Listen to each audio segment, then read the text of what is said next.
ஒவ்வொருத்தருக்குமே மாமன், மச்சான், சித்தப்பா, சித்தி, பெரியப்பா, பெரியம்மா, தாத்தா, பாட்டி இந்த மாதிரியான பல உறவுகள் இருக்கும். அதில் சிலது நெருங்கின சொந்தமாக, ரத்த சொந்தமாக இருக்கும். பலது ஒன்று விட்ட சொந்தம், தூரத்து சொந்தமாக இருக்கும்.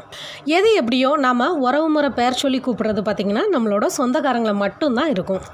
ஆனால் இந்த மாதிரியான தொட்டில் சொந்தம், இரத்த பந்தம் எதுவுமே இல்லாமல் நாம் ஒரு உறவை ரொம்ப உரிமையாக, ரொம்ப கெத்தாக, ரொம்ப சந்தோஷமாக, டேய் மாப்பிள்ள என்னடா மச்சான் அப்படின்னு செல்லமாக உறவு முறை பெயர் வச்சு கூப்பிடுவோம் அப்படின்னா அது நண்பன்டா அப்படிங்கிற நட்பு வட்டாரம் தான்.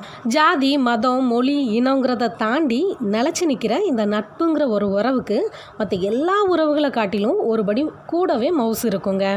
மற்ற எல்லா உறவுகள்கிட்டையும் சொல்ல தயங்குற விஷயங்கள், கேட்க தயங்குற விஷயங்கள் கூட இந்த நட்பு வட்டாரத்தில் சகஜமாக பேசிப்போம். நம்மளோட இலக்கியங்கள்லேயும் புராணங்கள்லேயும் தொடங்கி இன்றைக்கி வெற்றி பெற்ற பல நல்ல படங்கள் வர இந்த நட்போட ஆழத்தையும் அழுத்தத்தையும் சொல்லாத இடங்களும் இல்லை, நட்பை பற்றி பாடாத பாடல்களும் இல்லைன்னே சொல்லலாம். அத்தகைய நட்பை பற்றி வள்ளலார் தன்னோட அறிவுரைகளில் இந்த மாதிரியான 4 பேர்கள்ட்ட மட்டும் நட்பு பாராட்டவே கூடாது அப்படின்னு சொல்லியிருக்காரு. அப்படிப்பட்ட அந்த 4 கேரக்டர்ஸ் யார் யாரெல்லாம்னு பார்க்கலாம் வாங்க. வெல்கம் டு தோலிஸ் கிச்சன். 1. பொய்யன் அப்படிங்கிற பொய் பேசுகிறவங்க, அதாவது உண்மைத்தன்மை இல்லாத எதுக்கு எடுத்தாலும் பொய்யையே பேசுகிறவங்க கூட நட்பு வச்சிக்கவே கூடாதான். இந்த லிஸ்ட்டில் இருக்கக்கூடிய 2வது கேரக்டர் துரோகி. நாம் எல்லாத்தையுமே சகஜமாக பேசுவோம், பட் எல்லாத்தையும் ஃப்ரெண்டு பிடிக்க மாட்டோம்.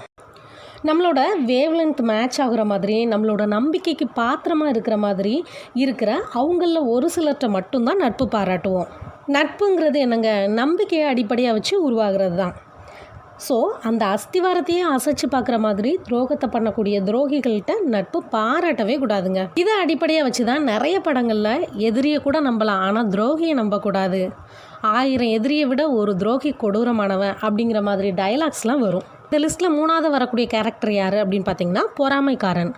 ஒரு உண்மையான ஃப்ரெண்டாக இருக்கிறவங்க தன்னோட ஃப்ரெண்டோட முன்னேற்றத்திற்கு எப்போவுமே உறுதுணையாக இருப்பான்.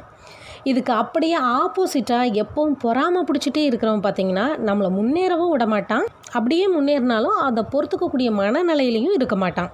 அத்தகைய நட்பும் கூடவே கூடாதுங்கிறாரு வள்ளலார். இந்த லிஸ்ட்டில் கடைசியாக இருக்கக்கூடிய கேரக்டர் யார் அப்படின்னு பார்த்திங்கன்னா மமதை பிடித்தவன். தான் அப்படிங்கிற ஆணவம் பிடிச்ச நபர்கிட்ட நட்பு எப்போவுமே பாராட்டவே கூடாது அப்படிங்கிறாரு வள்ளலார். ஏன்னா ஃப்ரெண்ட்ஸ், உங்களோட நட்பு வட்டாரத்தில் இந்த மாதிரியான கேரக்டர்ஸ் யாராச்சும் இருக்கிறாங்களா? நட்பு பற்றிய வள்ளலாரோட பார்வை எப்படி பறந்து விரிஞ்சிருக்கு பாருங்கள். இந்த வீடியோ உங்களுக்கு பிடிச்சிருக்கும் நான் நம்புகிறேன். இதே மாதிரி இன்னொரு நல்ல வீடியோவோட நாளைக்கு நான் உங்களை சந்திக்கிறேன்.